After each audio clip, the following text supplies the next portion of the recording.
On Friday, May 4th, 2018, I tuned into Every Man an Answer. It's called To Every Man an Answer. Aired CSN radio station 87.9 every Monday through Friday at 3 o'clock in the Reno area while I was driving to the Highland Ranch Homeowners Association to put in my application for board membership.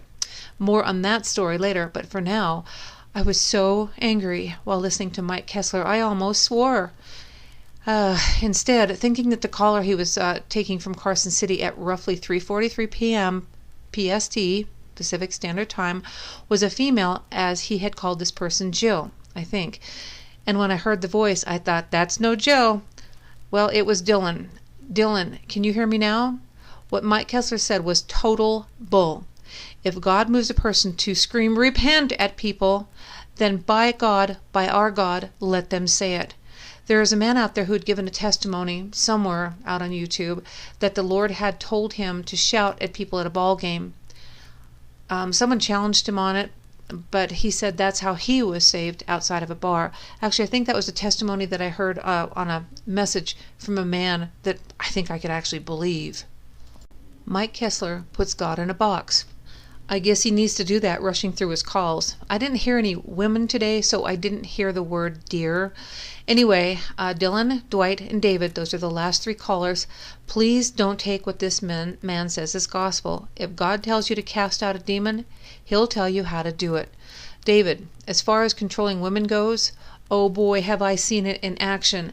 The key to running a household, as far as I can tell, is to love your wife enough to let her make her own decisions when she wants to, and then support her if she screws up.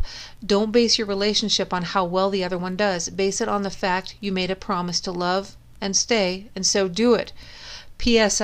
David, he really rushed you through. We only have a minute left, he said harshly. If it was me, I would have hung up. I'll make this short and sweet. Remember the stories in the Bible about people getting saved?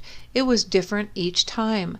I remember listening this morning to the passage about the jailer, I think it was the jailer, saying, what must I do to be saved? And he said, just believe. And not only you, but your whole household will be saved. Can you put that into practice for every single household? No, you can't. My daughter's not saved. Well, God works out his own plans and his own purposes the way he says to. And even with our loved ones, Dwight, the question to each one of us is asked by God, as he asked Peter, Jesus asked Peter, do you love me more than these? Well, do you? Mike Kessler, do you? Co-star David on that program, do you? Have you ever been asked that question?